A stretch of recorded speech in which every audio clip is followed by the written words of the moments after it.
Hi, welcome everybody. Thank you for joining us today.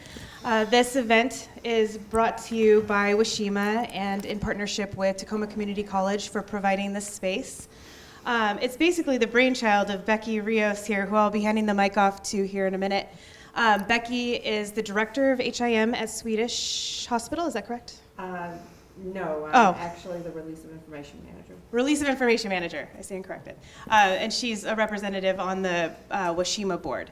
This is actually her brainchild that she's been wanting to present to you for quite some time, and we've finally seen it come to light today, thanks to our volunteer panelists and all of your participation, both here in the room today and live streaming through the link we provided through an email earlier.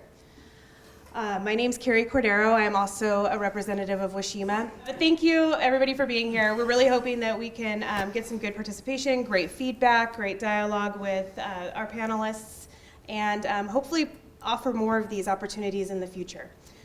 So, without further ado, I'd like to pass the mic off to Becky Rios.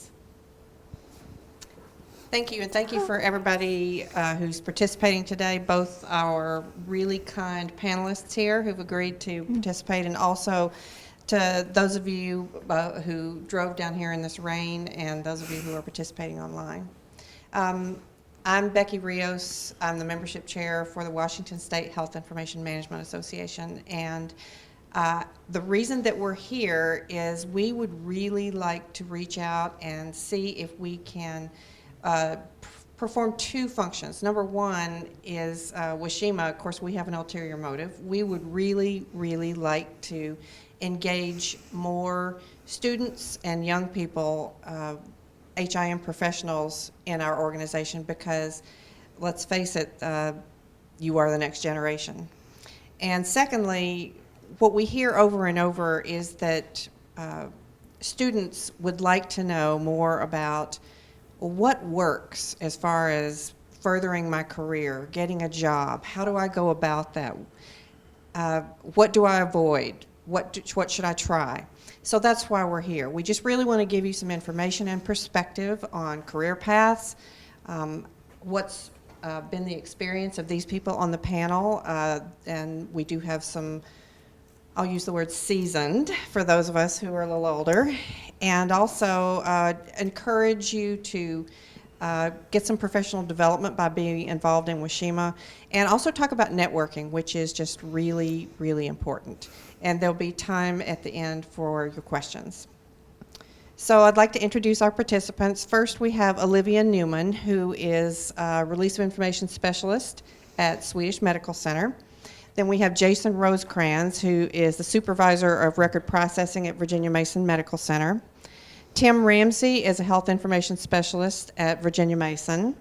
Dalen Pell is a Senior Privacy Consultant at Kaiser Permanente. Sally Ziebeck is an instructor at Shoreline Community College. And Agnes Ho is an Application Analyst at Seattle Children's in transcription.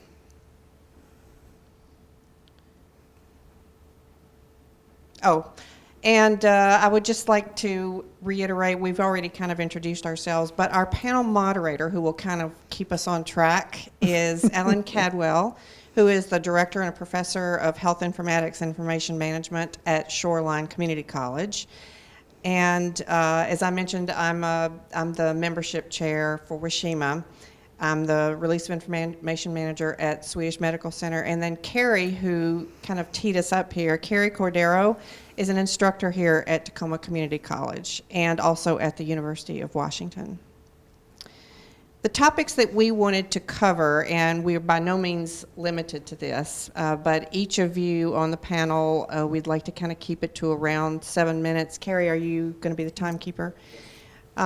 Just describing their current job, what responsibilities they had, how did they wind up here? You know, what kind of experience and background do they have? And I think that you'll find that not all of us came just out of health information management. And how did their experience and background help to get the job that they have now?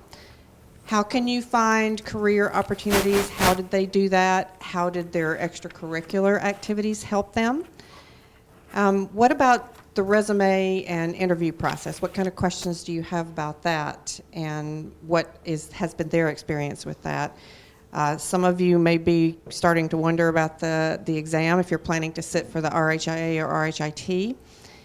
What has their experience been? And then we'll, as I mentioned, we'll have time for Q&A at the end. So with that, I'm going to turn it over to Olivia Newman. And Olivia, take it away. Thank you. If you want, we can just pass the mic down, or you can come over here. Oh, sure. You can see the slides. Okay, this will work. All right, thank you, Becky. So hi, everyone. I'm Olivia Newman, and I work for Swedish Medical Center as a Release of Information Specialist 2. And what I do as an ROI Specialist 2 is I process requests for medical records, and I release those medical records to requesters that I determine are authorized to receive them. In our department, we have both ROI Specialist 1s as well, and the ROI Specialist 1s release records for the purpose of continuing care of a patient, continuing treatment of a patient. What I do as an ROI Specialist 2 is I release records for purposes apart from continuing care. So I'll receive requests from government agencies, attorneys, insurance companies, and patients just wanting a copy of their own medical records. So prior to graduating, my previous professional experience was entirely in customer service. I had worked both retail positions and as a customer service specialist for an online company, communicating with customers and handling customer complaints. As a student, I went to the University of Washington, and I was in the HIM program. And as I was learning about different fields within HIM, what I found myself most interested in was the release of information area of HIM for a couple reasons. For one, because I loved learning about the laws and regulations relating to protected health information, and I still do.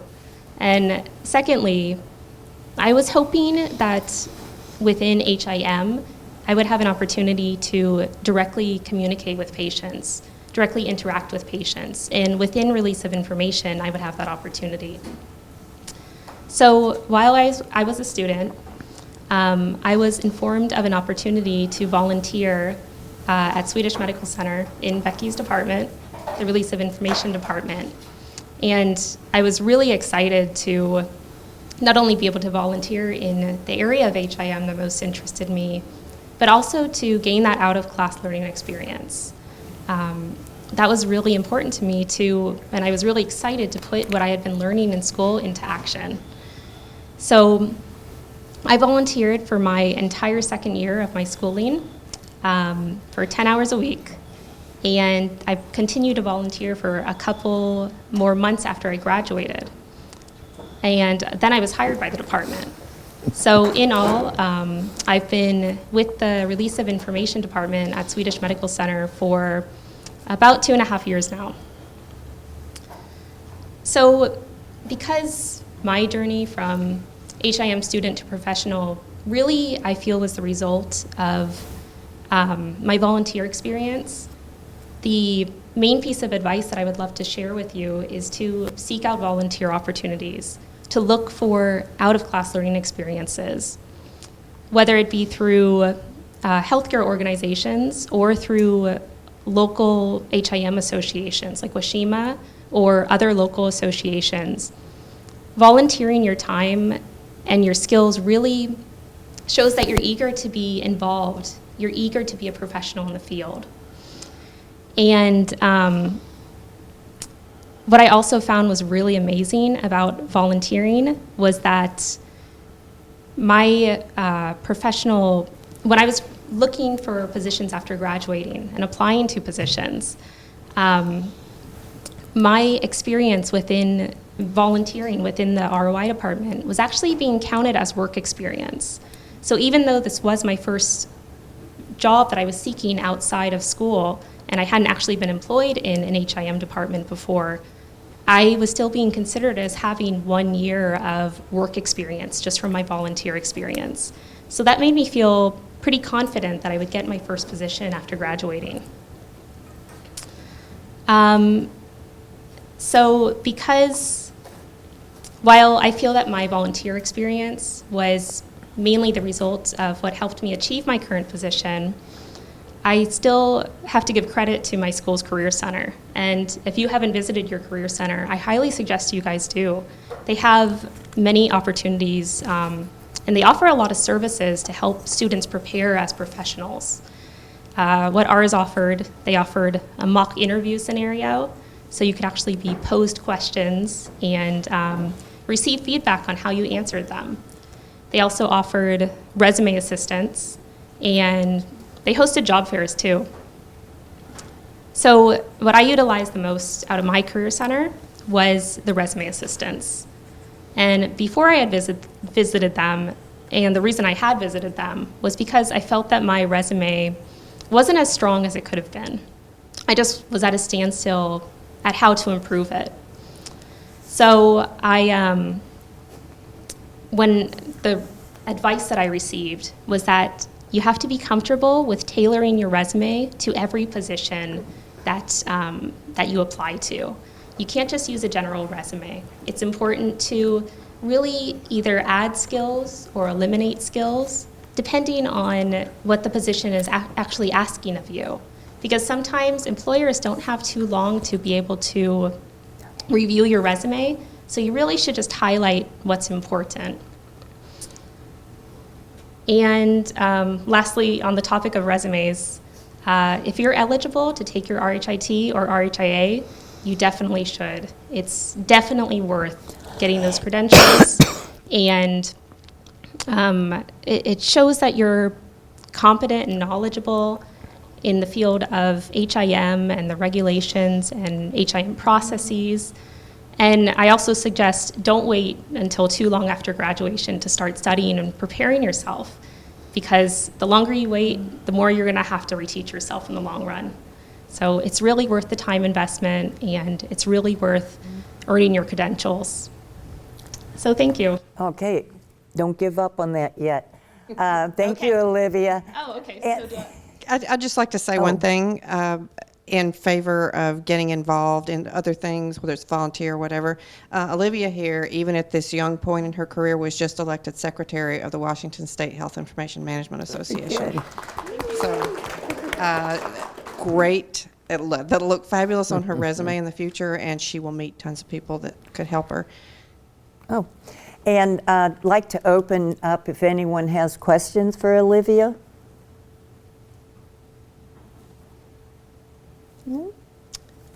For those folks online, they can submit their questions to us and we'll get them to Olivia. Yes, online participants can submit their questions, and we will get them to Olivia and then send them out. Okay, thank you, Olivia. Thank you, Becky.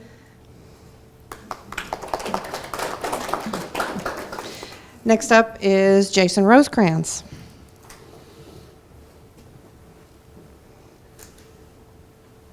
And may I say also that Jason was just elected treasurer of Washington State Health Information Management Association. Thank you, Becky. And I need to listen to. Is this on? It doesn't sound like it Oh, it doesn't sound like it. Okay. I need to listen to Olivia's advice. I graduated from Western Governors University a year ago with my bachelor's in health informatics, and I still need to take my RHIA exam. So I don't know. I'm holding on to that RHIT for some reason. Okay. So my name's Jason Rosecrans. I'm RHIT Supervisor of Record Processing at Virginia Mason Medical Center. Record processing it's a new name that we've given to our Health Information Services department or function within our department. Consists of release of information and also our scanning and prepping process of paper documents that come from the hospital, the clinics, because we are, we have ambulatory and inpatient settings. So, and we still scan a lot of paper for having an electronic medical record. So I'm responsible for 21 team members across that whole continuum in the department. So quite the challenge, but I love it and have a great team working for me. So, my experience and background, I started after high school working at Target. So I worked in retail. That was my first start. And I had a coworker who talked me into applying for, or a former coworker who talked me into applying for a job at a medical records copying service. And I thought, no. So I applied, I got hired, and here I am now. So I started as a medical records processor. I moved into a district manager position, working with about 115 healthcare clients, I believe. That's where I met Becky. That's where I met Ellen. So the networking, I met Dalen there. You meet a lot of people, so I really had a fantastic opportunity to network and grow.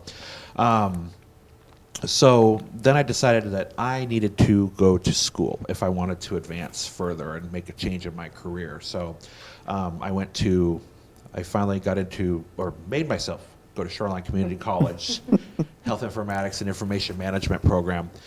Graduated with my associate's degree there, and then I went straight to Western Governors University to earn my bachelor's. So 5.5 years straight of school. Challenging, but I made it. So I then started at Virginia Mason as a health info rep. I moved into a project analyst position, which I'm still kind of in today, in transition. So I work a lot with the electronic medical record, a lot of the background work of the EMR. So they don't work magically. There's a lot you have to do in the background to make them work, and it's amazing how much I've learned. In my position, I learn more every day. There's always a learning opportunity. So I'm also an associate faculty at Shoreline Community College as well. I forgot that part. So I taught hospital and clinic records fall quarter with Sally Z back here on our panel. And that was a fantastic opportunity, and I'm looking forward to more opportunities. So how to find those career opportunities? Volunteer. Volunteer where you can in facilities. I've seen a lot of people who volunteer and then they get hired. And network. Reach out to WASIMA board members, volunteer for those opportunities, network. And I use every interaction with industry peers as a mini interview. You never know when you're going to come across people again. It's a small world, a small industry. So that's definitely a key point. So treat every interaction as a mini interview. You never know. Also keep your resume up to date at all times. And when you get a job, be ready to be flexible and a team player. A lot of healthcare organizations are moving that way. Healthcare is changing every day. Every day there's something new. There's still uncertainty with our new administration, what's going to happen with payment models, et cetera. So be ready to be flexible. Virginia Mason, we're a part of the revenue cycle, which you wouldn't imagine, you might not think that HIM would be a part of, but we truly are, because we help process the records to get payment for claims, et cetera, and part of a 370-member revenue cycle at Virginia Mason. So we're looking at flexing people up and down that revenue cycle to try and utilize our talent. So be ready to be flexible and a team player. And last, the national exam. I was nervous, but the exam questions were all common sense, and I passed on my first attempt. So, so I've had a great background and a great experience, and I'm looking forward to growing even more. So every day is a learning experience. And that's all I have. And does anybody have any questions for Jason? Yes. So you're the second person saying volunteering, and you're saying volunteering in a HIM department or overall, like in a healthcare facility, like a hospital setting, hospital because the HIM department is so small and we don't need a volunteer. So what type of setting for volunteer basically? Well, you could volunteer in the HIM department. You could volunteer with WASIMA. You could on one of the many what do you call them? Opportunities. So membership committee. There's also nomination committee. I can't think off the top of my head. There's quite a few committees, but you can get involved with WASIMA and reach out and just say, hey, I'd like to help, and they will reach out to you. So, and also the hospitals, they may take volunteers. Virginia Mason has a volunteer department that they'll deploy across the organization. We've had a couple of volunteers in our department over the years that I've been there. I've been there about 5.5 years. So, reach out and see what opportunities there are. Okay. Just one more place to volunteer. The American Health Information Management Association does have opportunities for students or anybody to volunteer with them. Thank you. Thank you, Jason. I'd just like to address that question a little bit more. At Swedish, we have, at least in the Release of Information department, we have an extremely well-developed and robust volunteer program. Because, to be perfectly frank, in this healthcare environment, as Jason mentioned, payment models have changed, and all healthcare organizations are really struggling to cut costs. So right now, we couldn't get another FTE even if we needed it. But we depend very, very heavily on our volunteers. So what we've done so far, just with the University of Washington and Western Governors, but we have an actual written agreement with them that was, it took a while to set up, but it was set up at the organizational level. And so students from the UW or from Western Governors in the HIM program, all they have to do is set it up with whoever the instructor is there. And then, we have probably 10 volunteers right now who rotate through the department and perform various things. We are a union department, so there are certain things that we can't let them do. But, we are very, very open to entering into an agreement with Tacoma Community College or with Shoreline as well. Yeah, so I'll go for it. So that's one thing. And with regard, and I don't want to take up any more time, but with regard to WASIMA, as Jason mentioned, there are tons of opportunities there. I myself am the membership chair, and it's really hard to get people who have the time to be able to help me with some of the things that I would like to do, like send out monthly emails, welcome emails to new members, or staff the table at the annual meeting. Work with the annual meeting chair on setting up the annual meeting. Where are we is it gonna be at a hotel? Where is it gonna be? That kind of thing. There are tons of opportunities. And the last thing I'm gonna say, and then I'll shut up, is that Jason was right, it's a very small world. You don't really think about HIM being such a small world, but I met Ellen, 25 years ago when I was a vendor and she was at Highline Community College. I am now reporting to somebody directly at Providence that I met, again, probably about 25 years ago when she was a director in Arizona at a hospital down there. Never, ever burn bridges. You just always be professional, always leave on good terms. Never forget that someday that person that you never thought you saw again may be your boss. Yes. It has been a long time. Okay, next up is Tim Ramsey.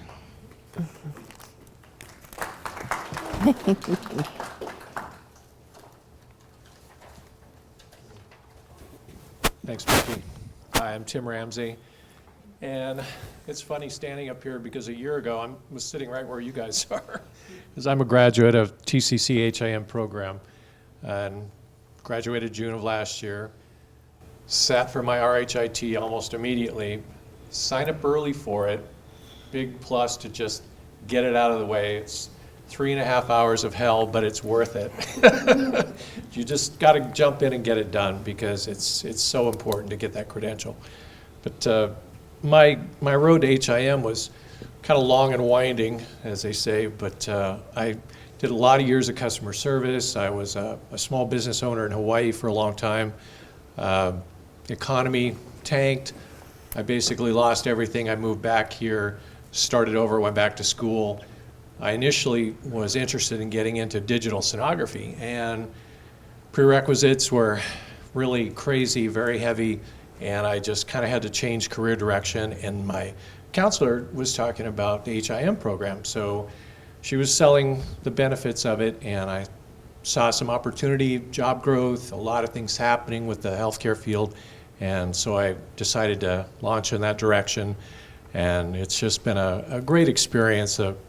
All of the instructors, Carrie was one of my instructors here, and just great people. And so I went through that, and then one of my coworkers, my co-students, we were study partners. She got on with Virginia Mason, and actually suggested me. I got an interview with Jason, and I'm currently an ROI specialist with him at Virginia Mason. And great opportunity, great people. Just I can't say enough about the networking part is huge. That is definitely something that's so important. While I was in school, I, again with Carrie, got involved with the TAHIMA board here in Tacoma. So I was a student board member, and it was, again, a great experience just meeting people and talking about opportunities. And as everyone before me has said, the networking and the just volunteering and getting involved in the program. And now here I am getting involved with Becky and WASIMA, and so that's another opportunity. But it is amazing how just talking to people and finding out about opportunities that are out there. Hey, there's a job opening. You know, I mean, people will, it's all about sharing and helping each other, and it is a small community. And just meeting people and finding out about those things is huge. As far as looking for jobs, start early. I mean, if you guys are coming up to graduation, get your resumes out there, and just indicate that, you know, future RHIT credential holder, you know, you're coming up, you're going to take the test, you're going to get your certification, and just apply. Is you're going to put out hundreds of resumes, honestly, and a lot of people don't respond, and it can be frustrating, but just try to keep that positive attitude and just realize that it's going to happen, that your credential is going to carry you through your education, it's going to get you there. And a good resume is crucial. TCC has some great resources, the career building opportunities here. Talk to one of the folks that can help you get your resume in order, because a good resume is really important. And as far as the RHIT exam is concerned, the best advice from a TAHIMA member, I was at a TAHIMA meeting, third Thursday every month here on campus. They give you a student discount. It's like, what is it, like 15? It's like $15 for a year. And go to the meetings, and even after you graduate, you can get your continuing education credits by going to meetings. That's really important too, because once you get your credential, you have to keep it up. You have to get your continuing education credits, and that's a good way to do it.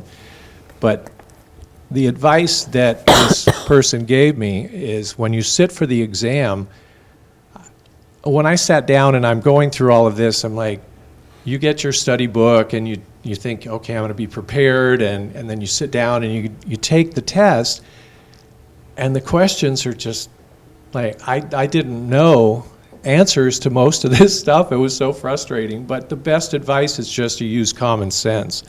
When you read the questions, just think it through. They're all multiple choice, and that's the best thing you can do in that situation. But you'll get there, and count on your experience, count on your mind, your critical thinking skills, and you'll make it. And that's about it for me. You think? Okay. I didn't know if you were going to talk this time. Nope, I didn't mean that. Yes, are there any questions? Sure. What do you think how do you think the schools did, specifically TCC, in preparing you for the RHIT exam? And are there any suggestions you have to make the experience more robust and better prepare you for success?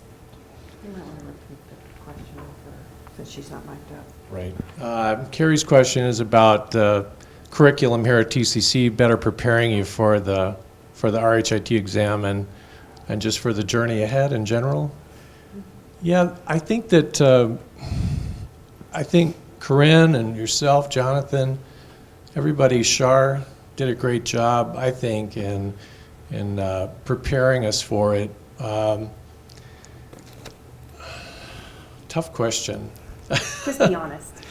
Yeah, it's just really about, I mean, you can only learn so much out of a book. And you have to rely on your life experience and think on your feet. You get out there in the real world and you start looking for a job. I mean, when I started with Virginia Mason, it was, I mean, I didn't know what to expect. Coming out of school and you start into the job, I was amazed at how much paper we go through.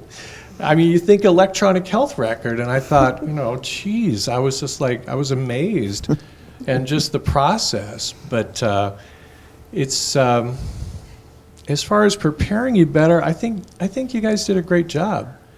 I mean, I think that because the curriculum covers so many different areas of everything that's out there. We touched on everything in the program, I think, and so you've got a highlight of just about everything that's out there. So I think you guys did a great job preparing us for it, and then it's just up to the individual and the networking. Just get involved with TAHIMA, WASIMA. I mean, there's just meet people, and that's huge. And that's something I think all of you guys did, and I think that was the best advice that the instructors gave us was to get involved, as everybody else has said previously as well. I just can't emphasize that enough, just talking to people and networking, because you do find jobs that way and you make friends. There's a lot of really, really nice people, and so I feel really blessed to have some great friends. So, anybody else? Jason. Can I add to your paper comment? Yeah, of course. I'll tell you that our cost center is the #1 purchaser of paper in the entire organization. We are. I believe that. Yeah. Just wanted to add a funny to that. Oh, Yeah. tons of paper. I was just amazed. Is But it because you're in the release of information? Yeah. Right, the right. printing, Right. Because we have a blended service with Ciox Health, the release of information vendor, so we process our own continuity of care requests, and then we send everything that's considered billable to them. right. We go through a lot of paper. Well, because I work a swing shift, so I'm sorry if I'm not quite awake. I got off at midnight last night. But we get, in the evenings after our phones close down, then we take requests of information from emergency rooms. They'll call us and need records for a patient that may have just checked in. And then during the day, obviously, we fax things out to doctors' offices and law firms. I mean, we do doctor to doctor release of information, and then through IOD, then we do, or Ciox. Yeah, it changes, but at any rate, they process a lot of release for us as well. But yeah, it's interesting though, it's fun, and yeah, you'll make it. Just stay positive. Question? Did you take your EHAM certificate while you were doing your HIP program? I'm sorry? Did you take your EHAM certificate? EHIM certificate. There's like, you add like, there's like classes you can take while you do your HIP, with like CU103 and like sales classes. So I don't know, would you encourage students who still on the program to do the EHAM? EM? Yeah, It's the electronic health information. It's the IT portion of HIM. okay. Yeah, I didn't do that when I was going through. Is That wasn't really- I've seen it, but Is it still pretty new? I think it's fairly new. Okay. Oh, okay. It could have been after I'd already gone through, but there are additional certifications that you can get, of course, but I mean, I'm looking into those now. I was talking to last weekend. I don't know if any of you came to the HIT run last weekend. Anybody? Yay! All right. So, but there are additional certifications. I think one of the things that Olivia had mentioned, and we were discussing it earlier, is about getting into the field and kind of getting some experience, and then kind of figuring out where you want to go. And I'm sorry to address your EHIM question. That may have been after I was already out of it, so I can't really speak to that. But as far as additional certifications and things, I think there are other things out there, obviously, and you kind of have to figure out, what's my career interest? Where do I want to go? Because I know last weekend I was talking to Carrie, and I've talked to Jonathan and Corinne as well about, what additional certification, because a lot of things are changing. The field is ever evolving, it seems like, and so additional education is going to be something that's a reality, I think, for all of us if we're going to stay current in the field. So, I mean, I'm just out of school, and I'm like, oh my gosh, I don't want to see another textbook right now. But it's something that you have to eventually consider, whether it be through additional certification or additional education. Go back, get your RHIA if that's something of interest, or maybe you can make it work with your RHIT and additional certification. So you just have to kind of get out there, get in the field, figure out what you want to do, and then kind of take it from there as far as moving forward. So I'm getting the time out, so I got to go. Thank you. Thank you, Tim. If you would permit me a couple more remarks about that. Tim is right. There are additional certifications out there, all kinds of certifications. And if I could just say, think about what direction you want to go, as he said. I have a couple of career regrets at my age. I'm 60. I got about a third of the way through my master's, an MBA, when I was in my late 20s, and then it interfered with my socializing, so I dropped out and never went back. I deeply regret that in this healthcare environment. I'm seeing, because I work for a very large organization, I'm seeing how unless, and I'm not saying that you can't make it if you don't have a master's. Please don't hear me saying that. But I am saying that if you want to go into management, or, and I think Dalen could probably talk about this a little bit more when he gets up, I would strongly encourage you to think about a master's. Not necessarily right after you get your bachelor's, because I think a master's is more useful if you've got a little bit of work experience under your belt, or maybe you're going to school at the same time that you're working. We have several people in our department who are going. But the point that I'm making is that in this healthcare environment, the people who advance the most, if that's what you want to do, and that's not for everybody, but if that's what you want to do, it's much easier to do that if you have a master's of healthcare administration, an MBA, something in the IT field, just something to think about. I never went back for my master's, but I did get certified in healthcare privacy and security, because that's kind of where my interest lies. And the other thing that I would say is try to get as broad of an experience as it is possible for you, given what your long-term career goals are.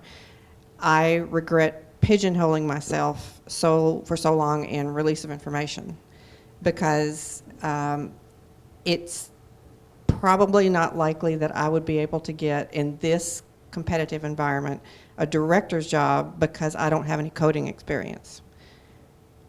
Just a thought. Get as broad of an experience, different areas as you can as you move along in your career. Okay, next up we have Agnes Ho.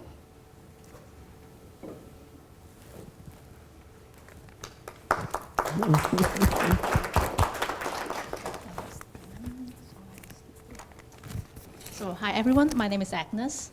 I work as an application analyst for Seattle Children. I do a lot of trainings for individual providers or as a group. I provide application support to dictation application, documentation applications. And I do a lot of testing, monitoring, working with vendors. So my job title is not just applications, it's really broad, and I'm learning every single day. And a little bit about my background. I was a civil engineer for 5 years, and then I got laid off during the economy crisis. I lost my job, couldn't find a job for a few years, and I decided to change my career path to healthcare. So I started volunteering in Overlake Hospital just to greet patients, clean up the stretcher, and then I get into the program and become a lab assistant. And my sister introduced me to the HRM program, and I decided to give it a try. So, I'm very dedicated. This time, that's it. This is a career change. And so I'm in the program, I work as a lab assistant, and I also take a second job in the scanning department. And then later on in the program, I volunteer for the one called Foundation for Healthcare Quality. So I want to let you know there are a lot of volunteering positions that you can apply for, as long as you ask. And about a little tips about how to find career opportunities. Always leave good impression to people in school, your friends, your colleagues, even though they don't work in the HRM field. Because this is how I got my current position. My manager is actually a professor, a UW professor, who came in to taught us for 1 quarter. And then he became my manager now. And she became my manager, sorry. And then when I say don't be afraid to ask for opportunities, it's because my scanning position and the chance that I got to volunteer for the Foundation for Healthcare Quality is actually I step up to them and say, do you need some help? I can help you with that. And that's how I got those 2 positions. And definitely try to look for a job in advance. When I say in advance, it's not 2 months when you graduate. I actually start applying a job 9 months in advance. And yes, because since I know I have experience already in scanning and in volunteering, I know I can land a job that can make a bigger achievement. So I aim for higher things, like analyst. How about that? And I start applying, and then I actually start working for children's 9 months before I graduate. I have a lot to share with you about resume interviews. I really want to share all that to you, but limited time. So my little story about interviewing and resume. During my unemployment, I applied at least 380 jobs, okay, with few versions of resumes. Because as you guys said, don't use a general resume to apply for jobs. And I did, unfortunately. I got 4 interviews. All of them failed. And the other few hundreds, I never heard back from them. So after I get to the HRM program, I heard from someone from the UW Career Center. He presents how to create a resume. And I just dive into it, just redo my resume for each individual jobs that I apply for. And I do a lot of research to refine it. And then I apply for 3 positions in a couple months, and I hear back from them, every single one of them. And then I prepare myself by doing a lot of research on the internet and reading a book called 60 Seconds and You're Hired.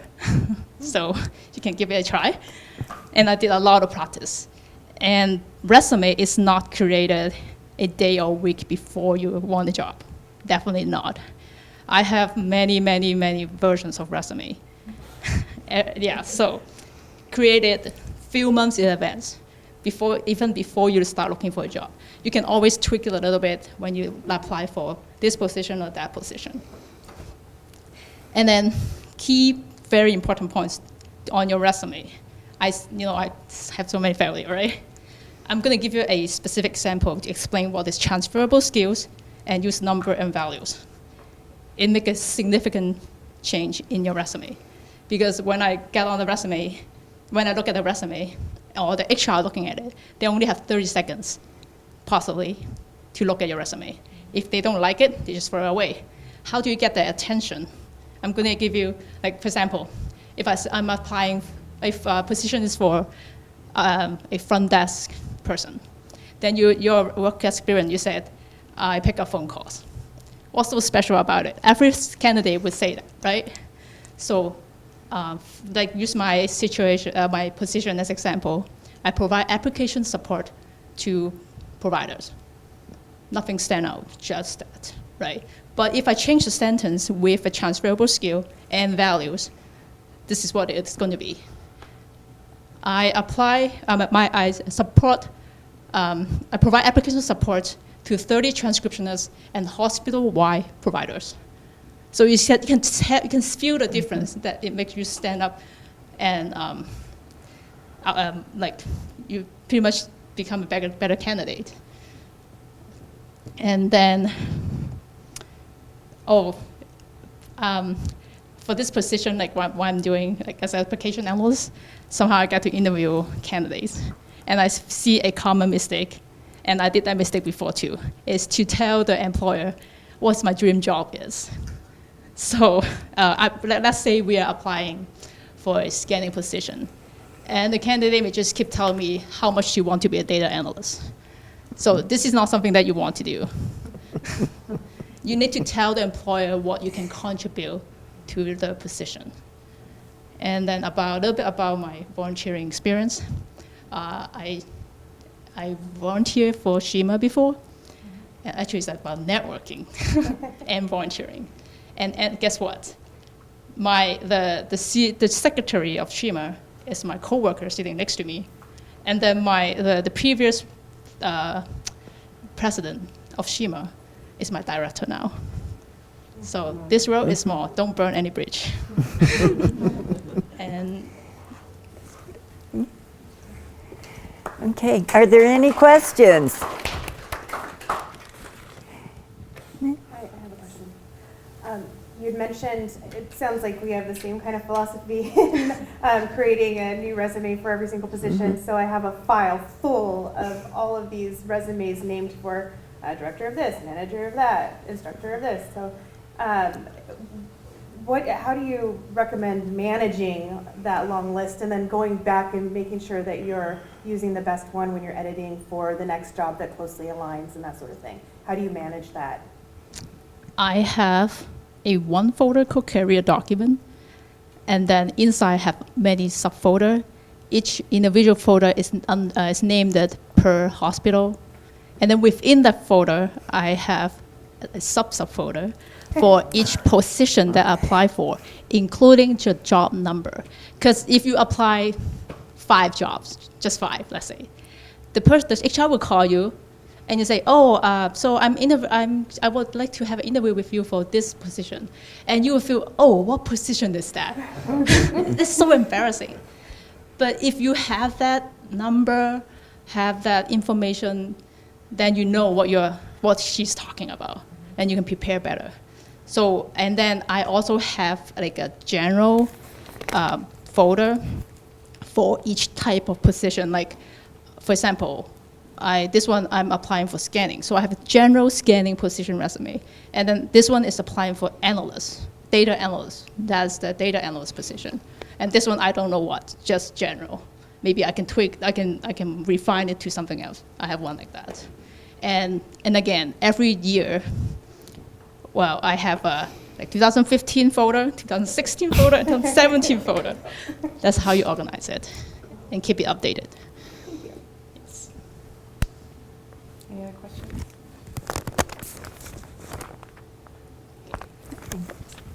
Thank you, you. Agnes. As usual, I can't just leave it at that. You're not surprised by now. I just wanted to add that Agnes talked about don't being afraid to ask for opportunities to get involved in other things. I would add to that, if you see a need and nobody has time to get to it, then tell your boss, I'd like to take this on. or if you're volunteering and you see a need, just do it. I mean, it's so chaotic out there, and there are so many things that we just don't have the staff to do, that if somebody jumps out there and volunteers to take it on, the manager is saying score, and they will remember that. And the other thing is, with your resume, please, please, please run a spell checker. I can't tell you how many resumes I have thrown away in the first 30 seconds of reading it simply because they couldn't spell Swedish right. You know, so just make sure it looks perfect. All right, next up. Wait a minute, what happened here? Oh, here we go. So Sally, these slides are not in the order of where people are sitting. Keeping us on our toes.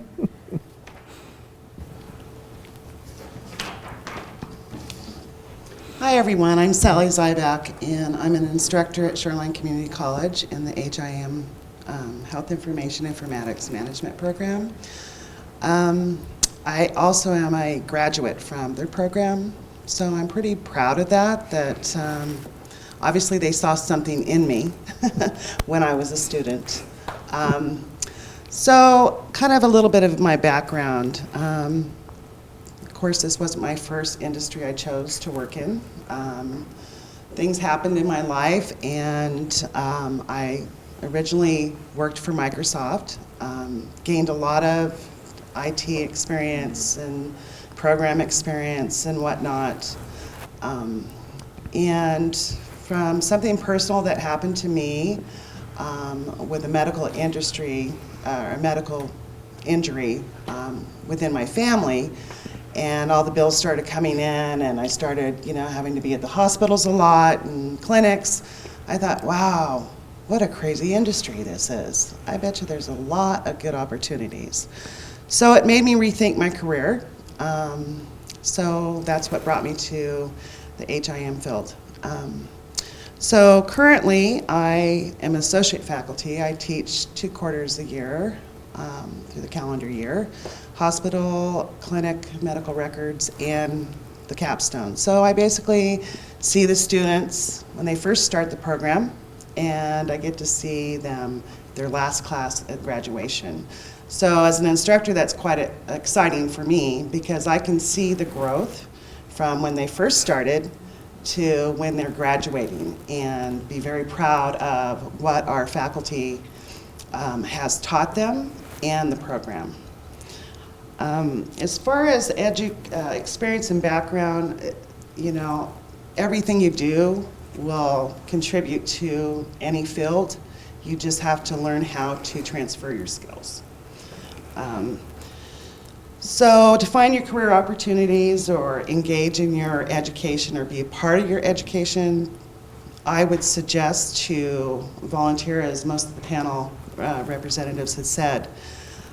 There's many opportunities for you to volunteer with the WASIMA conventions, the local chapters of SHEMA, which is Seattle, TAHIMA, Tacoma, AHIMA on a broader scale.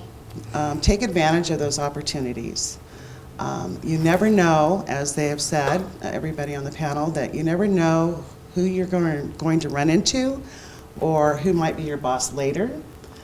All of us have something to address and learn from. I find the HIM field very fascinating because it is forever changing. To be in this field is to enjoy change and to enjoy challenges. You want to always constantly look at reinventing the wheel. The processes and process improvements within your organizations are constant. Just be mindful of that and, roll with the flow. What you learned 5 years ago is probably not what they do today. So just be cognizant of that. My career started prior to me taking my RHIT exam. I was asked to be part of the Evergreen Bulletin, which was WASIMA, as a co-editor, it allowed me to visually see perhaps the challenges in the field, what other colleagues that have been in the field for a long time, how they've researched, figured out what's working, what's not. It was a good opportunity to learn how much change can happen and also learn different aspects of the HIM field without actually taking another class for it. I did that for several years, and it was the greatest opportunity because I got familiar with names, with people, with events, and other opportunities within the industry. Yeah, let's see. I notably will go to WASIMA conventions, be a part of the SHIMA and WASIMA meetings. There's a lot of good information online as well. Tap into that. As far as careers and looking for positions, you know, put your name out there, you know, network within your community, whether, even if it's not HIM. You do not know what those people might be doing in their life or their career choice. So I would say that the biggest part of getting started in the HIM field is recognizing you're not going to run before you walk. I remember when I graduated from Shoreline Community College, sat and took my RHIT exam as soon as possible. Most of the students that I went to school with, I would say half of them, it was a career change, you know. Maybe, you know, they were coming from another background. I think the anticipation was that, you know, we were going to just go in there and be hired as a coder, you know. Gosh, I just took all these classes. I have my credential. They should hire me. So I guess what I'm trying to say is don't have blinders. Look at the whole industry as opportunity. Don't pigeonhole yourself into ROI. Take each opportunity as a step or a puzzle piece to your direction in your career path. Everything you do will matter eventually. They're integrated information, and don't sell yourself short. Every position in the HIM field is important. So whether you start in the medical records department or you're a scanner, that's how you begin in the field. You're not going to go in there and jump right into being a manager or a supervisor, nor would you want to. You need you need to, you know, get your feet wet. You need to understand the business. You need to understand the integration of the business. So you need to trust in your education and trust in the process. You need to map out your goals. As an instructor, in one of my classes, we start out early. The first in the medical records class, hospital and clinical records, we start out the students with resume writing. So therefore, you know, you're hitting the ground running, you're learning to build your resume. What I do want to say about the resumes, quickly, is make sure that your skills are transferable, actionable, results-driven. Employers necessarily don't want to know that I communicate well. I cross-team collaborate. They're going to assume you do. So make your bullet points count. And overall, never stop, never stop learning. Continue your education. Sky's the limit. Don't ever stop. Every day I learn something new. And, network and get to know the whole industry and the environment and your opportunities. That's about all I have to say. Any questions? I have a comment to make. You're talking about resumes and getting them out there, making, measurable.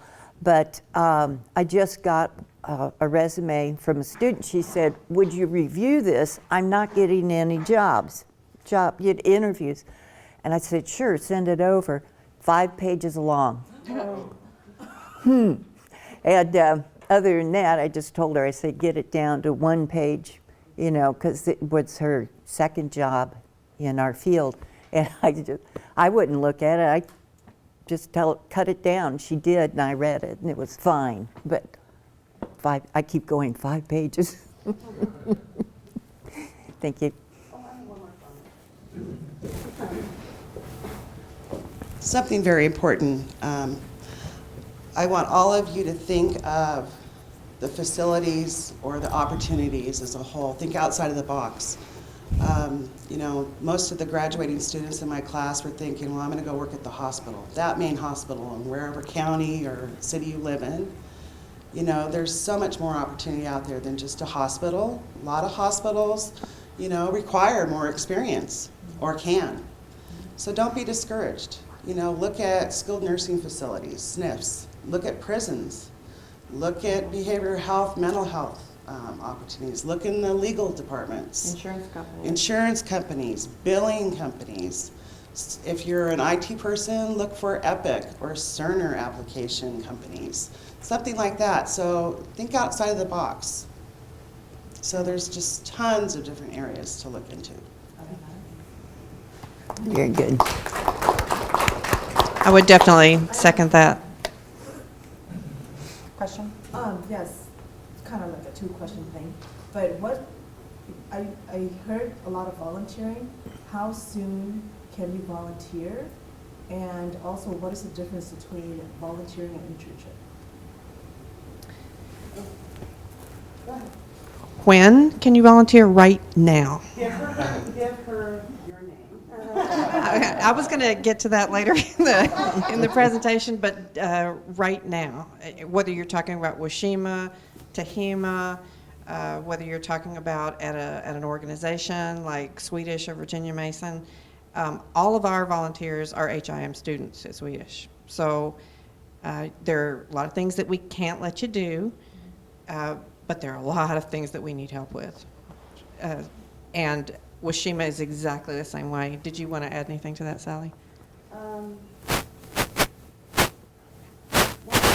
Also, take advantage of your practicums. You know, if you go out to a facility for 2 to 4 weeks, whatever your allotted time is make that opportunity count. As they have said, you know, your first impression, don't burn your bridges. You know, that opportunity of your practicum is basically a mini interview. They are watching how you work, how your mind works, and how dedicated you are to the field, and how eager you are to learn. And that really goes a long way when you start applying for positions. That's a contact you're developing that you do not know you're doing, but you are. And a lot of the students I see that if they've got out on a practicum, they will circle back around after they've received their credentials or certifications, and they go back, they have that contact, they'll, you know, maybe send that person an email, check the job boards, and apply for those positions. And they'll remember you if you make a really good impression. So that's what I would say about that. And let me add to that a point that Sally made earlier. Everything matters. We have volunteers coming and going all the time, and I see them, and I notice. And if, because I've seen this a lot, if every time I look at a volunteer, instead of looking at the computer screen, they're like this with their phone, not impressive. I'll remember it, but not in a way that they want me to remember it. And also, just because you're a volunteer and not getting paid for it doesn't mean that the organization will appreciate it if you decide, well, I just don't feel like going in today, and I'm not getting paid for it anyway. If we're counting on you and you don't show up, we're not going to remember that very positively either. Volunteering, if you're going to do it, take it seriously. Treat it like a job. because it could become one. I mean, you heard Olivia, and she's not the first volunteer that we hired. We've hired several of our volunteers because we know them. And one of the things that I liked most about Olivia was when she was there, she was totally focused on it, and she was dependable. So, Oh, excuse me, there was a second part to that question. What is the difference between an internship and volunteering? I may not be the best person to answer that question because we don't really have internships in our department. It's mostly volunteering. Does anybody else want to talk about that? Dalen's going to be coming up next anyway, so. With that, we'll segue into our final panelist, if I can find his slide. There he is.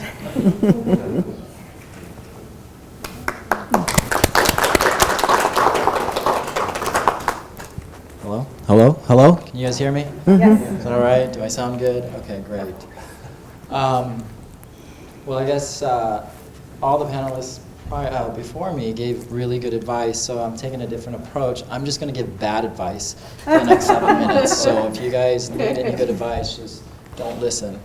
No, I'll try to do my best to cover items that weren't covered by the panelists. It's kind of hard since there's a lot of theme that you can hear: volunteering, working hard, getting your RHIA, completing the exam or the RHIT exam right after you graduate. So there's a lot of good advice that you heard earlier.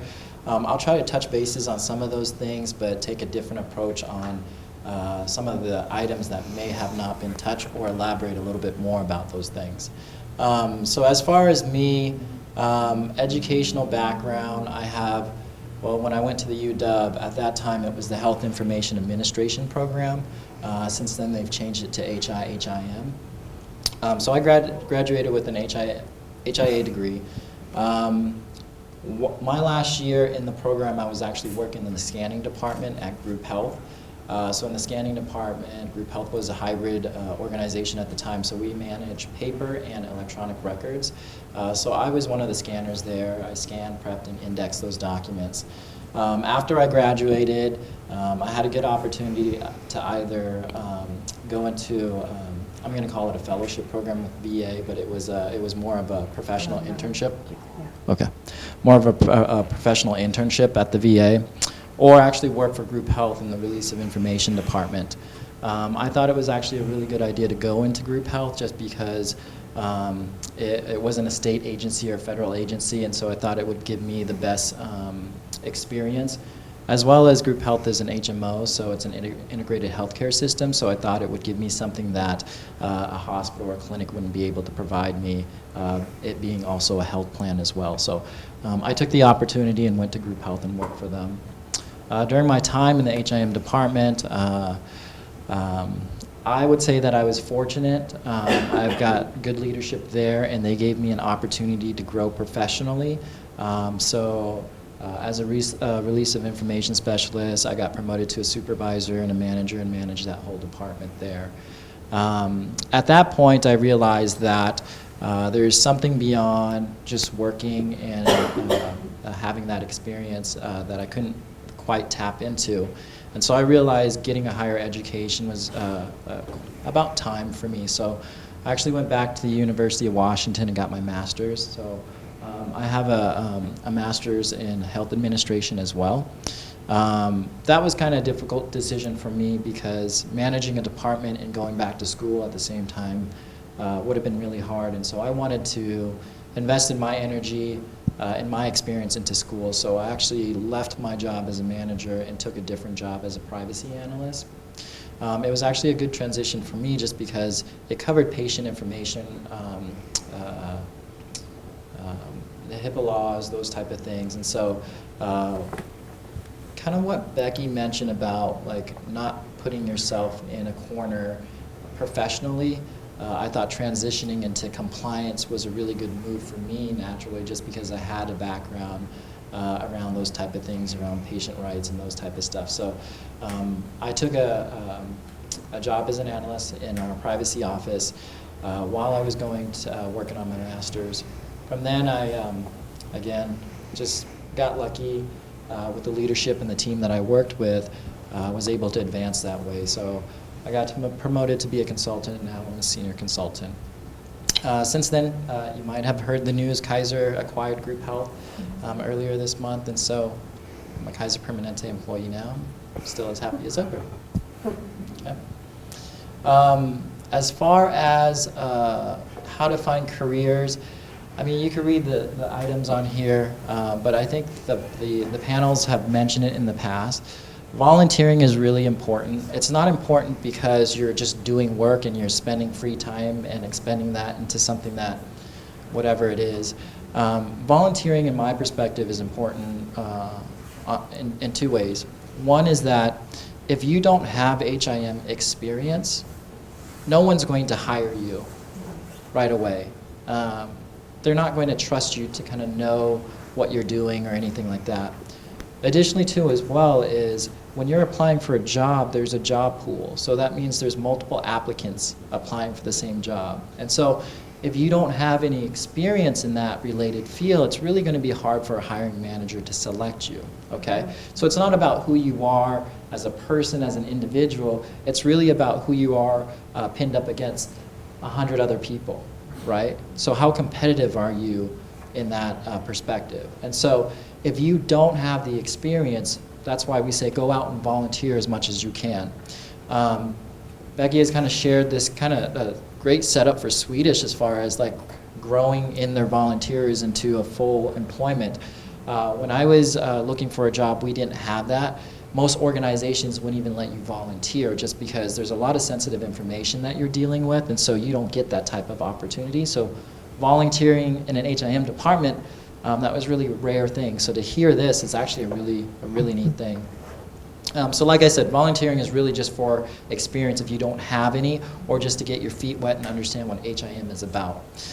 It may not be glorious, and it may not be something that you expect it to be, but just do it and get used to it. And the other piece of it is that volunteering short term, it's not important, right? Like if I saw that on your resume, it doesn't mean anything to me, but volunteering long-term is. And so you're showing that there's a history of commitment and a history of building knowledge. So when you do volunteer, make sure it's for a duration, and it's not just for a quarter or a couple quarters. Make sure there's a good amount of time involved with it, okay? And they've mentioned other volunteer opportunities, so it doesn't always have to be at a medical center and those type of things. It can be with a professional organization. And that kind of leads me to my second point, is that volunteering opens the door for networking. And you need to create your own professional network too as well, right? So most people will find jobs online, but the majority of us really find it through word of mouth, knowing people, and having those individuals know you and trust you in your work, okay? So those are kind of the 2 points when it comes to volunteering. Let's see, the other thing that you could do is once you get a job, volunteering doesn't really end. I've been volunteering for the last 10 to 15 years, and I thought it would stop at some point, and it doesn't. So it's a good thing to keep on doing it. Your volunteer, the organizations that you volunteer for, the type of roles that you play, that'll change. Make sure it does change so you don't feel stagnant and you don't feel like you're getting burnt out from volunteering. So, you know, I was the president of SHIMA for a year, worked with SHIMA for about 4 to 6 years, and then kind of shift into a different role. So at Kaiser, I'm actually on the board for a staff resource group, so I volunteer in that aspect too as well. So nothing HIM related, but it creates a new type of network for me, and it would give me an opportunity if I wanted to move into a different department or those type of things. I've got a network that I can deal with. So think about it in that type of perspective too as well. Questions or anything? It's all sounding good. I see a lot of teeth, so it must be sounding really good. Okay, good. Okay. Oh, I'm sorry. My time? No. Just make sure that you answer this lady's question. What's the difference? What's the difference between volunteering, internship, and then externship too as well? So I just learned this last summer. So volunteering is, it's basically free, right? You're treated kind of as an external individual for an organization. So, and your role is very limited too in what you can do as a volunteer, right? An internship is when an organization formalizes your role but you don't get paid. You come in and you get treated the same way as an employee, and you do work. Hopefully you do the same amount of work, but it's still free. So in essence, you're an internal volunteer. And an extern, actually an internship is kind of the same thing, but you get paid. It's an externship where you're kind of like you're treated like a volunteer, but you get more responsibility. And you could get school credit for it. So those are kind of the differences between those three things. And Google probably has a better answer than I can give anyway, Yeah. so you can always look at that. Were you satisfied with that answer? Okay, good. As far as like looking for jobs and those type of things, your number one resources is going to be the people that you know. I still get a lot of people that I know from my undergrad program and even my graduate program that'll hit me up and ask me if I'm still working in a different area or a certain field. And they'll say, hey, there's a job opportunity, we're looking for somebody, that type of stuff. And so your network is going to be the best way to get it, just because it's almost like a referral. In addition to that, there's trust, and you don't have to rebuild rapport or relationship with the individual. They know who you are. If you want to explore beyond that, I don't have a LinkedIn, but I've always gotten lots of different opportunities without even a LinkedIn.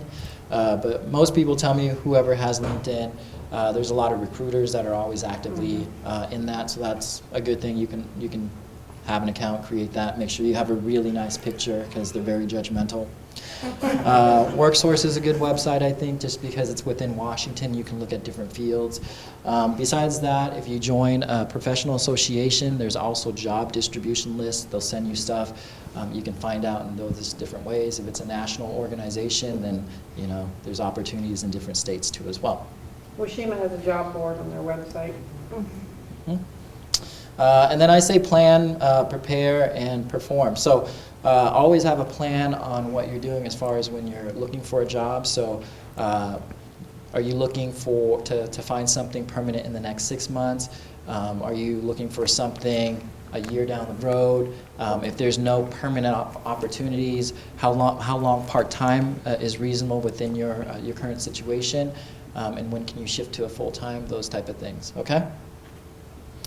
Resume and interview, I think Agnes did a terrific job. I just recently did a presentation for the UW students, HIM students last week around resume building, and I think I was pretty honest about the things that I said, not as honest as Agnes. Her advice was really good, so I would say go to her. She should probably teach a whole quarter on that. But I think she hit really the highlight points. The things that I would add as far as a resume goes, when I was building a team in the ROI department, I reviewed a lot of resumes. I've hired and fired folks. And so what was important to me when I looked at a resume, when I opened up a job position, I would get 50 to 100 applicants. I'm not going to read every one of those in details like it was a love letter. So I gave it about 15 to 30 seconds. If it didn't look good, I wouldn't look at it really. Okay, so your resume should look very nice. And so, if you have a Facebook, your profile picture is always something that's really nice, right? Your resume should reflect the same thing. It should always look really nice. Whatever that is, you're going to have to work on that. But your resume, format-wise, should look really appealing because it draws the eyes into it, right? If I see a messy resume, I probably won't really look at it. But if I see something that's very clean and organized and I can find information, I'll probably tend to lean towards looking at that for more than 15 seconds. The other thing too as well is that it can't be just a pretty face, right? So just because you're cute doesn't mean we can have a conversation for a long time. So your resume, the content of it needs to be really well written too. So Agnes gave some advice earlier around how you could do that. Make sure you pull in numbers, make sure you pull in different things that make it unique, because if you're saying the same thing as 100 other people, what makes you stand out? And try not to put too many colors on your resume. That doesn't stand out in a good way. Okay. So update your resume frequently. My resume that I have now, it's probably 5 to 6 years in the making. And so I update it as often as I can. I probably update it between every 6 to 12 months. I think people should do it more often than that. And I think anytime you finish a project or something that's amazing that you want it to be recognized for, that's when you start going back to your resume and start adding that information in. As far as maintaining the content goes, you know, you could have a draft that has like a bunch of information as far as work history, accomplishments, those type of things. And then when you're building your resume, pull and extract the pertinent information from that piece onto a real resume. Okay? And then, you know, interviews and stuff like that. So I want to make 2 points about resumes and interviews. One is a resume gets you an interview, it doesn't get you with a job, okay? So just know that. You don't need to give them a life story on your resume. You just need to do enough to get you the interview, to get the call, okay? So if you're not getting the call, it's probably because they don't find you cute enough. No, they don't. If you're not getting the call, it just means that the resume isn't doing its job and you're not doing your job, okay? So the resume should get you an interview. Your interview gets you the job. And so it leads me to kind of my last point. If you want to be successful in finding a job and those type of things, you got to have a really good personality. And so if you don't have a good personality, go find one and learn how to have a good one, okay? Because most people want to work with people that they like, right? And so you could be super smart, but if you don't have a good personality, I don't know how long we can work together for. And kind of the other way, you can have a really good personality, but if you don't have the brains, it's really difficult. Most of, I would say if you're here doing this on a Saturday morning, you probably have the brains, and you probably have the personality too as well, but you know, just keep on working on that. Thank you. Questions? Questions? Yes? I know that everybody has said in regards to networking, what advice could you give for someone who may not be, I don't want to say antisocial, but just somewhat? Yeah. What advice could you give? So I would probably say I'm a social introvert, right? So I'm actually really shy. These type of things actually scare me. I don't like talking in front of a crowd, but I'm here today, this morning, talking to every one of you. And so it's your own personal development. So if you know you have areas of weaknesses, those are the type of things that you can work on. So there's kind of two approaches. You can either work on your weaknesses and kind of be more leveled up in all attributes, or you could just focus on your strength and just dominate on that. But for me, I think in order for you to be agile in a professional environment, you probably need to have a well-rounded skill set. So if you know you're weak at those type of things, just go out and start doing it. Enforce yourself. That's kind of the key thing. Yeah. I would say also take the opportunity to attend functions where it's a little bit more relaxed, but you're still around other HIM professionals. Like the annual meeting of WASIMA is a good place to do that, because there's a lot of downtime where people are just sitting around and chatting, you know, a cocktail hour or over lunches. And that's a way to get to know people without feeling like you're on the spot all the time.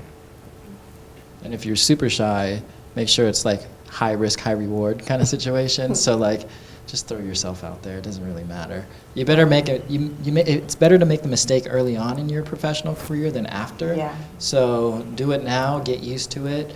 It doesn't really matter if you get embarrassed or anything like that. People will understand. As long as you have a good personality, they'll understand. Yeah. Other questions for Dan? Can I build upon the networking comment? Here, steal your mic. Feel so close I'll to take it. away your nervousness. So do you ever take Uber? No? Okay. Rideshare of any sort? Okay. Well, anyway, I'm going to share a personal experience, kind of piggybacking on some of the comments about networking. And it doesn't necessarily have to be in the HIM, HIT field, or even medical field. I started driving for Uber about 2 months ago. I love it.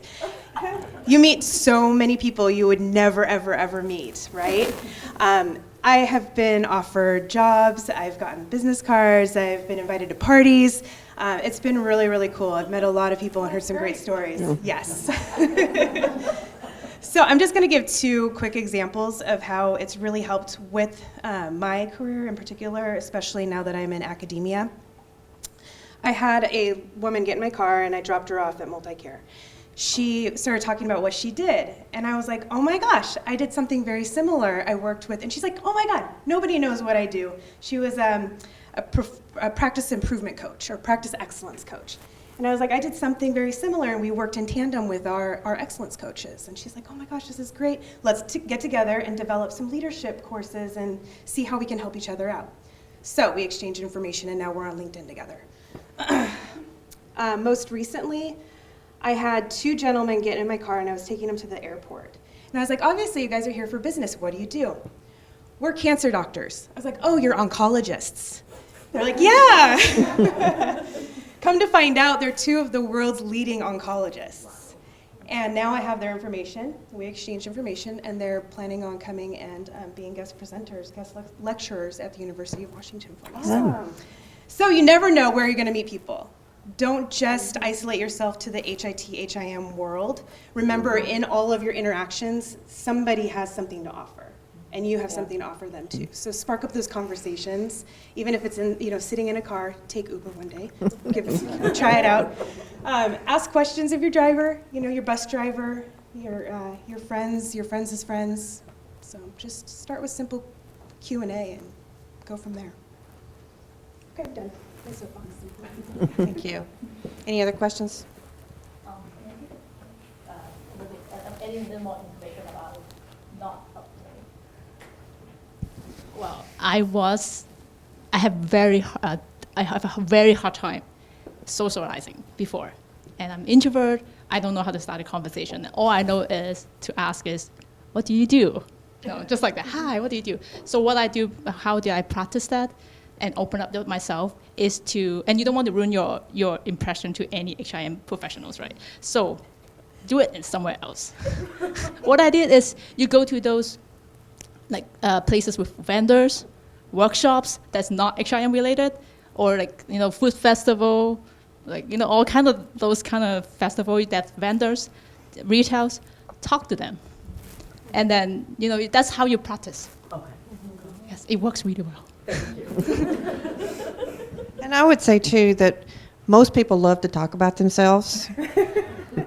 And if you just say, what do you do? And you make good eye contact, and you nod and really listen and make an occasional comment or ask a question every once in a while, the conversation will go on, trust me.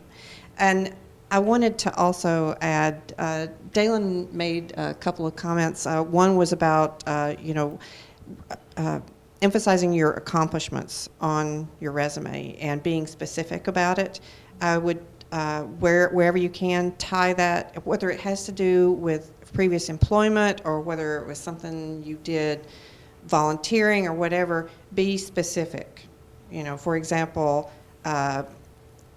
saved 35% in this project that I implemented with a bunch of doctors or whatever.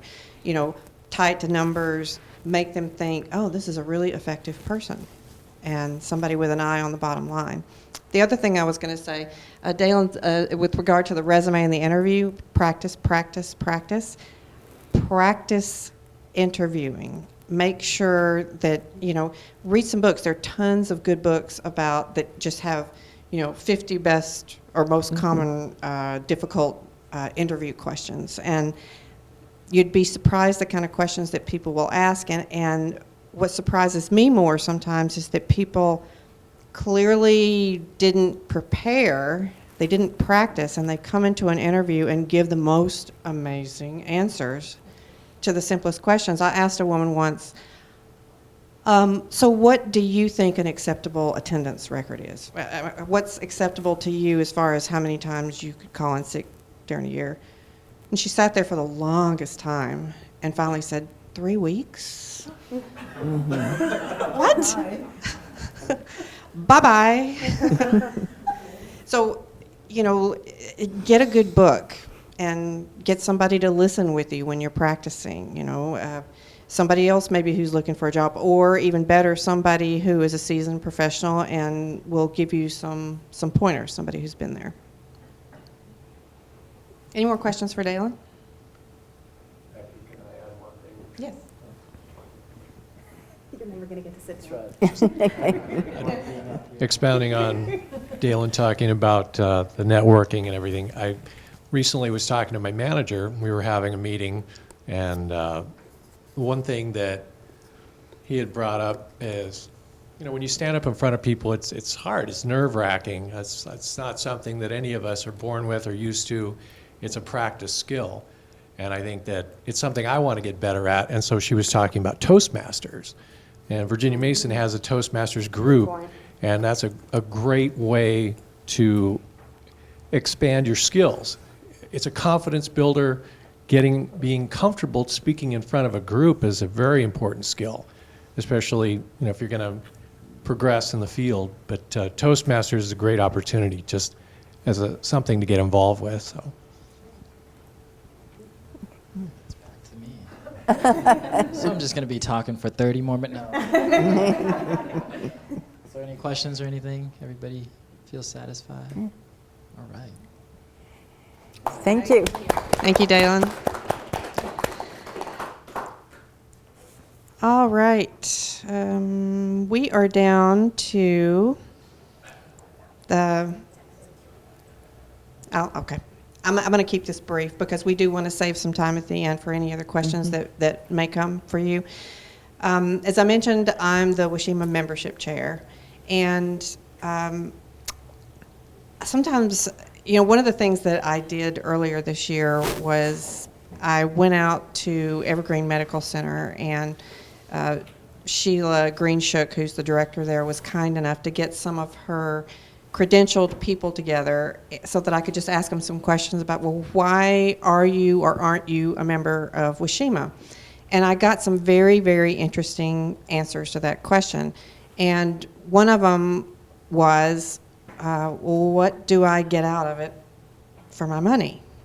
So I wanted to try to answer that question for you guys, because the more new, fresh blood we get into WASIMA, the better off the HIM profession is. It can't just be a bunch of old fogies like me and Ellen, forever. I'm not an old fogey. Okay, like me. We've already talked about the networking thing, but let me emphasize that there are so many opportunities for networking and for finding jobs. My current job I got because I happened to be at a WASIMA event, and I was sitting next to the person who later became my boss. And she told me that there was a job opening and that I should apply, so I did, and I got it. We also have a lot of fun social events. Right now we've been talking about things like wine tasting and bowling, and there are a lot of fun events at the annual meeting. The annual meeting itself is a lot of fun. You are going to, if you're credentialed, you're going to have to keep up your credential by earning annual CEUs. There's a certain number of CEUs that you have to be able to earn in order to keep your credential valid. There you have access to, you can get CEUs by taking quizzes online. If you go to the annual meeting or to learning events like the one where I met my future boss, you can get CEUs that way. Also, you can get better pricing. It's cheaper to register for the annual meeting than it is if you're not. It's actually quite a bit cheaper. Volunteer opportunities, which we've probably talked about more than you ever want to hear again, but that looks good on your resume. And if you are wanting to buy AHIMA products, and AHIMA, is the national organization. So if you join, you're basically joining the national organization, and then that also makes you a member of the state organization. And you can get up to 25% discounts on AHIMA products like books and online seminars, CEU products. When you join, let me back up. When you become credentialed, part of the fee that you pay is to keep your credential valid. They call that the credential maintenance fee. And at least one credential maintenance fee is included in your membership fee when you join. So when I say at least one credential maintenance fee, for every credential that you hold, there is a maintenance fee. So I have 2 credentials.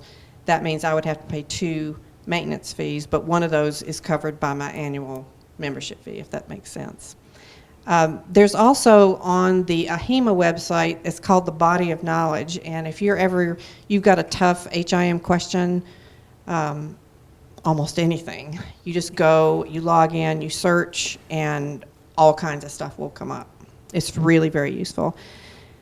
Then, of course, there's engagement with both the state and the national communities, and there is a monthly magazine called the Journal of AHIMA that comes with your membership. This year, AHIMA has come up with a new membership model. So if you take a look here, the old is on the left and the new is on the right. So as a student, if you joined right now, the fee was $45.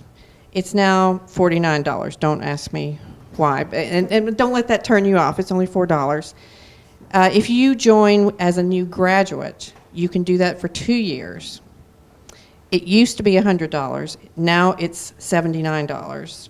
Actually, it's a total of $129, and that one has gone up as well. Unfortunately, AHIMA has experienced a lot of cost because they haven't raised their fees in quite some time. But the $50 certification fee is included in that. And if you are not a new graduate but you're new to AHIMA, that's actually a new category there. That's also $129. Here's one thing that I wanted to talk about, because we have a lot of people in the HIM community who are credentialed, but they aren't members. So we are trying to get more people who are credentialed to actually become members for all of the reasons that I've talked about. WASIMA needs you. So if, like I have a bunch of people in my own department, Olivia's obviously not one of them, but they maintain their credentials by buying AHIMA products at a higher rate and just earning the CEUs, but they're never involved in the local organization. And we would like to engage some of those people for, their skills, their involvement, helping to move the HIM community forward. So the category that applies to most people once they're out of school is the active, which is right down here. So under the old model, it was $185, and $10 of that was your certification fee, the maintenance fee. Now it's still $185, so that part hasn't changed at all. But $50 is the certification fee. And then, of course, there's this new one called Active Premier, which is more expensive, and I'll just show you on the next slide. I hope I'm not confusing you. If you are an active person, by that I mean you're a member, and you have your credentials, you get, as part of the new, with the new pricing structure, you get 4 CEUs with your membership. And that is brand new. They never had that before. Huge savings. It is a huge savings because it costs money if you have to, say, go out online and take all these quizzes to try to keep your credential up. I mean, it's actually a big savings. So 4 CEUs comes with the active with credentials. If you're one of these people who, this is probably what I'm going to do because I have 2 certifications, I'm probably going to become an active premier because you get access to up to 8 CEUs, and I have to earn 40 CEUs every 2 years. So that's a big savings for me. You also get discounts on the products. As I said, it's cheaper to attend the annual meeting than if you're not. And if you are new to HIM, to AHIMA, or you're, especially with a graduate, it's a lot cheaper to join when you're young, because you can keep, when you just graduate, because you can keep that savings for the next couple of years. I really was hoping that they would come up with a chart that made it a little easier to explain than this, because I can see your eyes kind of glazing over. There are no more teeth showing right now. But I would just like to encourage you that if you have any questions, we would love to talk with you. You can contact me directly. I'll give you my email address in just a minute. And let me just end my part of it by saying, those of you who are interested in volunteering for WASIMA, please get in touch with me. I can get you in touch with all kinds of board members who are looking for help with their areas. Starting with me, of course, but there are other areas if you're not interested in the membership part of it. So I can just hand this off to the panelists. We have time now. We still have 15 minutes for any other questions that you might have. I have a question. So a few of you mentioned how there's a shift pretty much when you start your program, anybody who's a current student, by the time you end your program, there's been significant changes already in the industry. And there's been a huge shift in our field from health information management to the informatics focus and the data analytics piece. What do you see in your experience, and this is open to anyone who wants to answer, in your experience in the career field as maybe opportunities to get a heads up sort of on the analytics or informatics piece, to have that advantage, to have that edge in the field?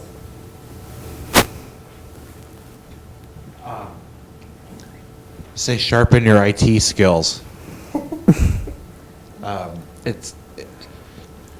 A lot of HIM is becoming, as you said, informatics side, but heavily involved with maintaining the electronic health record and also the data within the record, because health information management, we're the owners of that information within the medical record, and you've got to know how to retrieve that data. You've got to know how everything works on the I'm going to say the back end, not the pretty front end interface, but the back end and how you extract that data,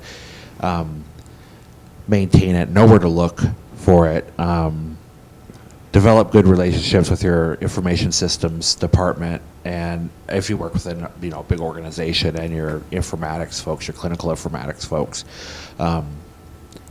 So I hope that does that answer. It's very heavily IT based. Yeah.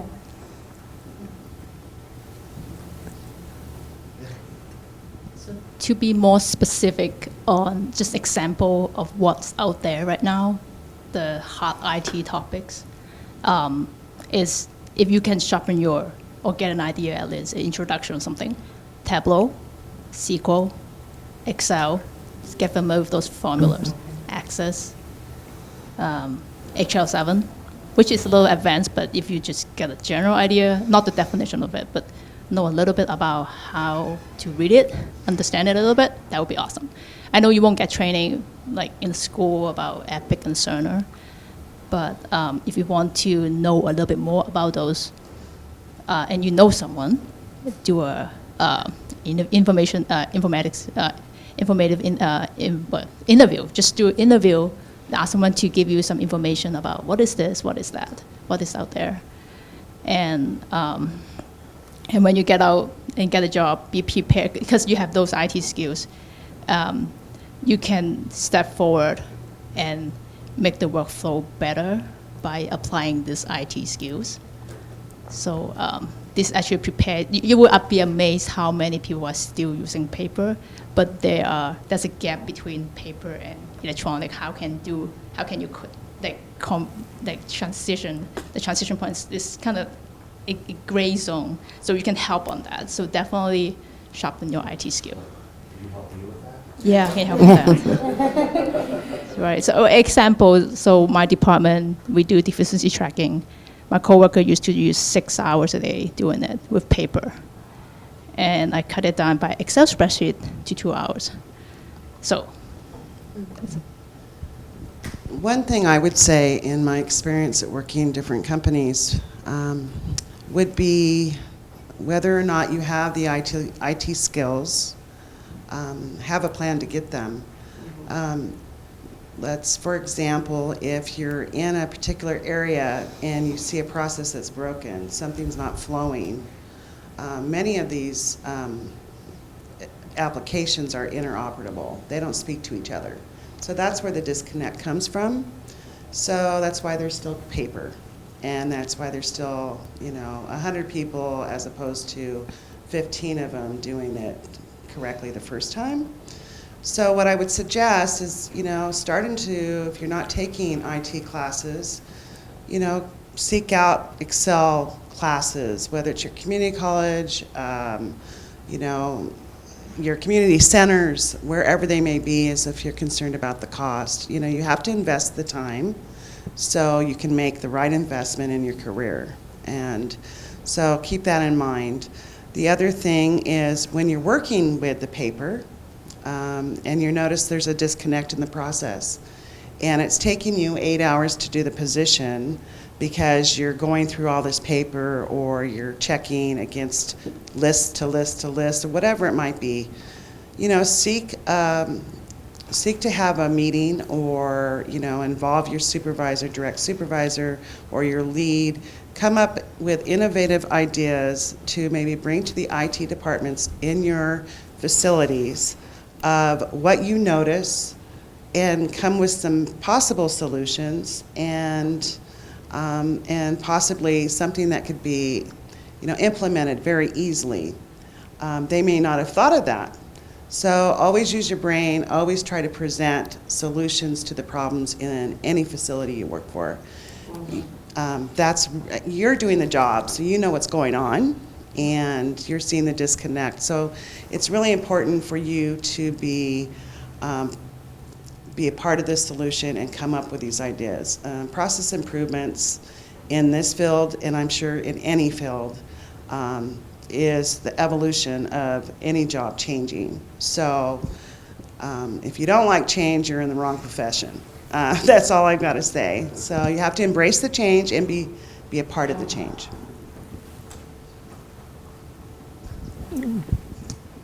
This feels like an interview. I wasn't prepared for this question. What was the question? Well, what do you think is an acceptable attendance record day? Oh. I'm going to have to say at least 3 weeks. But what was the question? How do you prep for IT? Oh. Yeah, I mean, I would say there's probably a couple different ways from my perspective if it hasn't been shared.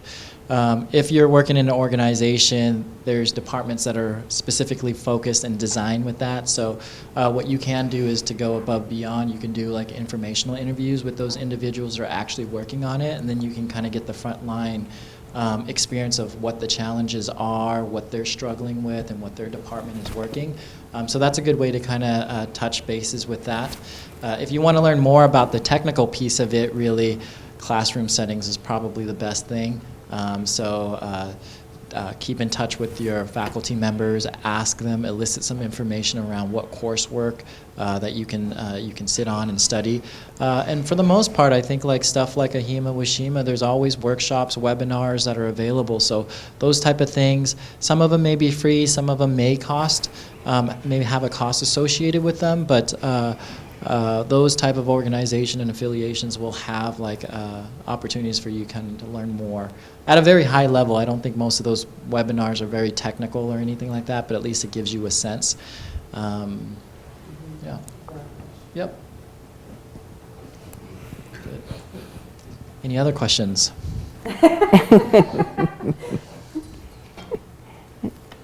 Not all at once. Yes, sir. How proficient one has to be at those IT systems before you can get into the field? Is it pertinent to how to get into the field or something? Yeah, that's a, can I tackle that? I would say that's a pretty loaded question, all in all, just because it really just depends on what your professional background is too as well. If you're applying for a position that's technical heavy, I don't know if, speaking from my own educational background, I don't necessarily think they offer the coursework that hit those technical aspects of it. The coursework was really designed for you to kind of understand, so you're acting more as a liaison where you can interpret some of the information and technical pieces of it. So it's enough knowledge for you to have a working knowledge, but not necessarily like, I don't know, like I work in patient privacy. I could deal with all of our security folks, but when it comes to hacking and those technical pieces of it, I have no clue. So I look for the experts in those areas to kind of help provide some of that information to me. So I'm not an IT person at the very beginning. I don't know much about computer, and people tell me I'm low tech. But I am currently an application analyst supporting applications. So how did it start is really, first is really your resume. So if you, and then your IT the knowledge. So you just start with some online training. Like there are many websites out there that you can self-learn certain applications, like lynda.com. That is a place that you can learn many. I don't think you can find everything you can learn from that website actually. Or there are free SQL websites that you can practice that. And so if you build up certain level of skill on those, you can put it on your resume. And then you can, you still have to start from the beginning. So I'm like, start with level 1 analyst, and then when they see your skills that had that background, they're interested in hiring you. And then from there, once you start working, you put yourself out and work with different teams, like interface teams, system analysts. Then you got the opportunity of learning other applications and become more IT. So I have no idea what's HL7. I just heard it from the class. But now I know how to just look at it and look what I'm looking at. It's all from being an entry level and then move up.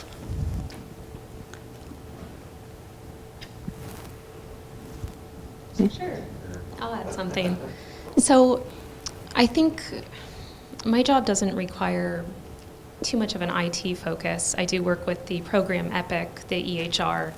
But what I feel is really worth having a basic understanding of, and maybe even an intermediate understanding of Microsoft Office products. Yeah. Those seem to be used in many workplaces. So having a good understanding of Word, of Outlook, Excel, Access, that will be transferable to any workplace you go to. And a lot of workplaces expect you to have a basic understanding of those products. And it's funny that Agnes actually mentioned lynda.com. That's a website that offers training videos and training seminars. And that's how I taught myself Excel. It was only $25, and I bought a course from basic to intermediate to advanced Excel training. And I feel pretty confident at Excel strictly from watching these like 10-minute segmented videos. So not only did I use that, but I also used free websites. There are plenty of websites that just provide free advice regarding Microsoft Office products. So there are a lot of resources for you to dig in and understand those products. And there's another source for learning Excel. It's called Excel for Dummies, and I get every edition. Great. Anyone else? I was hoping to sign in to see if anyone sent in a question. I'm having some technical difficulties. In case you couldn't hear Carrie, she's trying to sign in and see if anybody online had any questions. We have had some technical difficulties.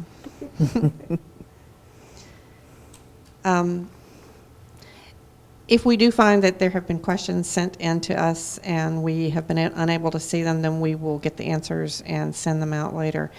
I really want, on behalf of WASIMA, to thank those of you who came in person, thank those of you who have been watching online. I know that we have had a couple of technical glitches, but we just really appreciate your attendance and your participation and the questions that you've posed. For anybody who is interested in volunteering with WASIMA and getting involved, hearing more about what opportunities are out there, you can contact me. My email address is becky.rios, that's BECKY, .RIOS @swedish.org. Anybody have any other thoughts? Carrie? So we do have a couple of questions. Oh, okay, good, great. This one is directed for Tim from Kira. Hopefully I'm pronouncing her name correctly. She's currently enrolled in the SCC HIM program. She's curious about how you obtained your current position, and was it through a school or volunteer program? Well, it wasn't, my job with Virginia Mason was just through networking and just basically being aware of what opportunities are available out there. I rely on Indeed.com quite a bit. There's a lot of job opportunities that are posted there. I know Virginia Mason posts, I think all of their job openings end up on Indeed. It's a great resource to watch and monitor. You can type in specific information you're looking for. But part of it was watching that, and then also my classmate got hired before me, and she said, hey, you need to take a look at this person, and so she kind of put my name out there, which was great. So another networking opportunity and just people looking out for you. But that's how I ended up where I am now, working with Jason, Virginia Mason. Great. Thank you. We have one final question, and this one I will pose to you, Becky. We might not have an answer for it today, but we can definitely circle back if we don't. I'm not sure who this is from. They live down in Vancouver, and they want to know if there's ever going to be an association down south. So something similar to Tehima or Shima, I believe is what they're asking. I don't know exactly the answer to that, but I do know that a lot of the people who live and work in Vancouver are involved in the Oregon Association, just because it's right across the river. So I know that as a vendor, I used to go down to the Oregon meetings, and there were a lot of people from Vancouver there. I know we do get some folks from further south that come to Tehima as well. Yes. And honestly, there's a lot of crossing of state lines anyway. WASIMA alternates in having our annual meeting. One year we have it on the west side in Seattle, and the next year it will be in Spokane. This year it's in Spokane. And when we have it in Spokane, we get a lot of people from Idaho and Montana who come over. Just either because they're interested in what particularly we happen to be talking about that year, or because there are a lot of people who need the CEUs. All right, we are exactly 12 o'clock. Thanks everybody for participating, and I want to especially thank our panelists for taking the time on a Saturday to come out.